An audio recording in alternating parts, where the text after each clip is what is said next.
Bismillahirrahmanirrahim. Assalamualaikum warahmatullahi wabarakatuh. Perkenalkan, nama saya Ica Ardilawati dengan NIM A1Q1 2121065. Di sini saya akan menjelaskan dari materi kelompok 4 yang berjudul observasi. Baiklah, langsung saja saya menjelaskan definisi observasi. Secara umum, pengertian observasi adalah proses pengamatan dan pencatatan secara sistematis mengenai gejala-gejala yang diteliti. Dapat dikatakan juga bahwa observasi adalah salah satu metode pengumpulan data dengan mengamati atau meninjau secara cermat dan langsung di lokasi penelitian atau lapangan kondisi yang terjadi atau untuk membuktikan kebenaran dari sebuah desain penelitian. Kegiatan observasi ini menjadi salah satu dari teknik pengumpulan data apabila sesuai dengan tujuan penelitian yang direncanakan dan dicatat secara sistematis serta dapat dikontrol keandalan, reliabilitas, dan kesahihannya, validitasnya. Menurut Kartini Kartono, pengertian observasi adalah suatu proses pengujian dengan maksud dan tujuan tertentu mengenai sesuatu, khususnya dengan tujuan untuk mengumpulkan fakta, skor atau nilai, verbalisasi atau pengungkapan dengan kata-kata tentang segala sesuatu yang telah diamati. Langkah-langkah untuk menyusun pedoman observasi. Yang pertama, menentukan topik dan tujuan observasi. Adanya rumusan dan tujuan dalam observasi diharapkan membuat observer akan lebih terfokus pada tujuan observasi dan sekaligus tidak mudah tertarik kepada gejala-gejala lain yang tidak ada kaitannya dengan tujuan observasi. Selain itu, dengan adanya rumusan tujuan observasi, maka selanjutnya si penyusun daftar panduan observasi dapat menentukan materi dan aspek apa saja yang akan diobservasi. Yang kedua, memahami materi observasi. Sebelum melakukan observasi, calon observer sebaiknya sudah menguasai dengan baik tentang apa saja yang akan diobservasi. Dan yang ketiga, mengkaji subvariabel dan indikator-indikator observasi, merumuskan indikator-indikator tentang hal yang akan diobservasi atau karakteristik yang ada pada variabel atau subvariabel dengan indikator yang jelas memungkinkan seorang pengamat mampu menjabarkan variabel dan atau subvariabel itu ke dalam panduan observasi dengan baik. Dengan demikian, seorang pengamat seharusnya menguasai konsep tentang variabel yang diamati itu secara baik. Dan yang keempat, menyusun panduan pedoman observasi.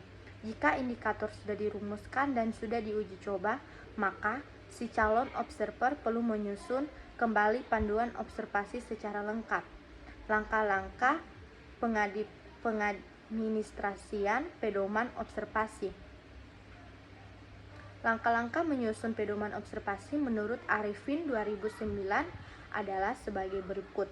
Yang pertama, merumuskan tujuan observasi, dan kedua, membuat layout atau kisi-kisi observasi, dan ketiga, menyusun pedoman observasi, dan yang keempat, menyusun aspek-aspek yang akan diobservasi, baik yang berkenan proses pembelajaran peserta didik dan kepribadian, maupun penampilan guru dan pembelajaran. Dan yang kelima, melakukan uji coba pedoman observasi untuk melihat kelemahan-kelemahan pedoman observasi. Dan yang keenam, merevisi pedoman observasi berdasarkan hasil uji coba. Dan yang ketujuh, melaksanakan observasi pada saat kegiatan berlangsung. Kedelapan, mengolah dan menafsirkan hasil observasi. Peran dan fungsi konselor. Menurut Barut dan Robinson, peran adalah apa yang diharapkan dari posisi yang dijalani seorang konselor dan persepsi dari orang lain. terhadap posisi konselor tersebut. Sedangkan peran konselor menurut Parut dan Robinson adalah peran yang inheren, ada dan disandang oleh seorang yang berfungsi sebagai konselor. Dalam pandangan Rogers, konselor lebih banyak berperan sebagai partner klien dalam memecahkan masalahnya. Kelebihan dan kelemahan observasi. Teknik observasi mempunyai manfaat yang cukup dapat diandalkan karena mempunyai beberapa kelebihan dan kekurangan, sehingga menjadi salah satu alternatif teknik mengumpulkan data yang sering dimanfaatkan oleh banyak peneliti. Kelebihan observasi menurut De Jomhoor dan Surya 1985, kelebihan teknik observasi adalah sebagai teknik pengumpulan data yang langsung dapat digunakan untuk memperoleh data berbagai aspek tingkah laku.